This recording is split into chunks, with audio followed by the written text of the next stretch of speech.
कहानी के पिछले भाग को पूरा देखने के लिए ऊपर दिए गए आई बटन को दबाएं। चलिए अब आगे बढ़ते हैं आगे की कहानी की ओर। तभी अचानक उन दोनों के पैर पीछे से किसी ने पकड़ लिए। जैसे ही उन दोनों ने पीछे देखा तो उन्होंने देखा उनके पैरों को दो बच्चों ने पकड़ा था, जिनके चेहरे बिल्कुल सफेद थे और जिनकी आंखें बिल्ली की तरह चमक रही थी। उनके बड़े बड़े दांत बाहर निकले हुए थे। नताशा और सुष्मिता पूरी ताकत से अपना पैर उन बच्चों से छुड़ाने का प्रयास करने लगी, मगर उनकी हर कोशिश नाकाम रही। कुछ ही पलों में वो बच्चे नताशा और सुष्मिता के बेहद करीब आ गए और उन्होंने उनका गला पकड़ लिया।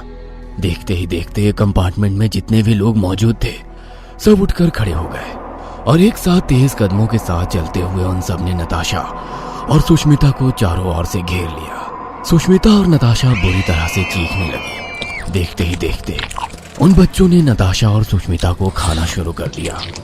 वो दोनों दर्द से कराह रही थी, चीख रही थी। नताशा और सुष्मिता का ये हाल देखकर राहुल और करण मदद के लिए जैसे ही जाने लगे, मगर वो जा ना सके। उन्हें ऐसा लगा जैसे कि उनके पैरों को किसी ने जकड़ लिया हो। आखिर ये सब क्या है यार, हम कहाँ फंस गए? कौन है ये लोग? मुझे नहीं पता ये लोग कौन है। हम हॉन्टेड ट्रेन में चढ़ गए हैं। अचानक उन दोनों के कानों में नताशा और सुष्मिता की दिल दहला देने वाली चीख टकराई। उन बच्चों ने नताशा और सुष्मिता के शरीर का लगभग पूरा मांस खा लिया था। वे मृत अवस्था में ट्रेन में पड़ी हुई थी। धीरे धीरे करके सभी यात्री अपनी अपनी सीट पर वैसे ही बैठ गए जैसे वे पहले बैठे हुए थे। राहुल और करण नताशा और सुष्मिता को देखकर रोने लगे। उन्होंने फिर से भागने की कोशिश की। अचानक राहुल और करण को अपने हाथ पैरों में जाम आती हुई महसूस हुई। राहुल दौड़कर नताशा की ओर भागा कि अचानक ट्रेन की लाइट चली गई। सब तरफ अंधेरा छा गया। राहुल डर से अंधेरे में इधर उधर देखने लगा। राहुल ने देखा जितने भी यात्री वहां पर बैठे हुए थे उन सब की आंखें चमक रही थी। अचानक लाइट आ गई, मगर राहुल ने देखा कि नताशा और सुष्मिता अब वहां पर नहीं थी। उनके कानों में सुष्मिता की आवाज आई। राहुल, पहले तो मुझे बहुत डर लग रहा था, लेकिन यकीन मानो कि अब बहुत मजा आ रहा है।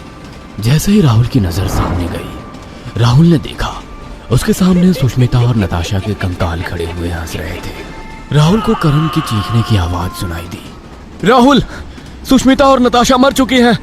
यहाँ से बाहर निकलने की सोच, भाग यहाँ से। राहुल जैसे ही भागने के लिए बढ़ा, अचानक सुष्मिता और नताशा के कंकाल ने राहुल को पकड़ लिया और राहुल के सामने वही टीटी अचानक आकर खड़ा हो गया।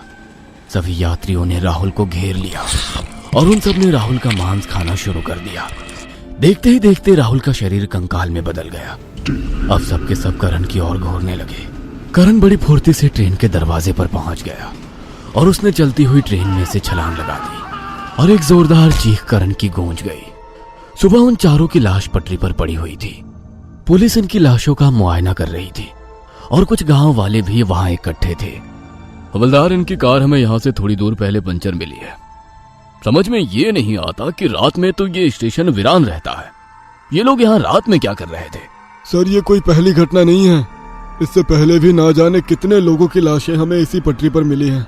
शायद ये एक राज ही रहेगा। पुलिस और हवलदार की बातें वहां के गांव वाले भी सुन रहे थे। उन्हीं गांव वालों में से एक गांव वाले ने इंस्पेक्टर से कहा, जरूर ये उस भूतिया ट्रेन में चढ़े होंगे साहब। मैं अपने बाप दादा के जमाने से सुनता चला आ रहा हूँ कि बहुत साल पहले एक ट्रेन का इसी जगह पर बड़ा भयानक एक्सीडेंट हुआ था।